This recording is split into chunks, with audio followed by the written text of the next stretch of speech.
Everyone, কেমন আছো সবাই? আজকে আকাশটা পুরোপুরি মেঘলা। সকালবেলা সমস্ত কাজ কমপ্লিট করে নিয়েছি, তারপরে চলে এসেছি রান্নাঘরে। রান্নাঘরে আজকে মাছ আছে আর আছে সবজি বিভিন্ন ধরনের, তার মধ্যে শাপলা লাউটা বেস্ট লাগে। আমার শাশুড়ি মা তো মাছ খায় না। ছেলেকে দুটো রুটি আর ডাল সবজি করে দিয়েছি, ও বসে বসে খাচ্ছে, কারণ ওর এরপরেই মেডিসিন আছে। সকাল তখন 9:30 বেশি হয়ে গেছে। বেড়ালটা তো ঘুরছে, খাওয়ার পরেই ছেলে পড়তে বসে গেছে, কারণ সামনে রবিবারে ওর একটা ট্যালেন্ট সার্চ এক্সাম আছে। আর এদিকে মা সকাল সকাল স্নান করে গীতা পাঠ করছে। বেশ ভালো লাগে, তাই না? বেড়ালের বাচ্চাটা মায়ের ঘরেই ছিল, গীতা শুনছিল। বিশ্বাস হচ্ছে না তোমাদের, একটা কোণে বসেছিল। আমি গিয়েছি বলে আমাকে আবার হাত দেখাচ্ছে।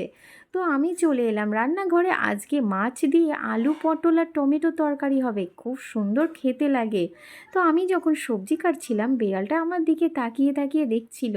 আমি আবার ওকে একটু হাত দিলাম, ও আবার হাতটা বাড়ালো না।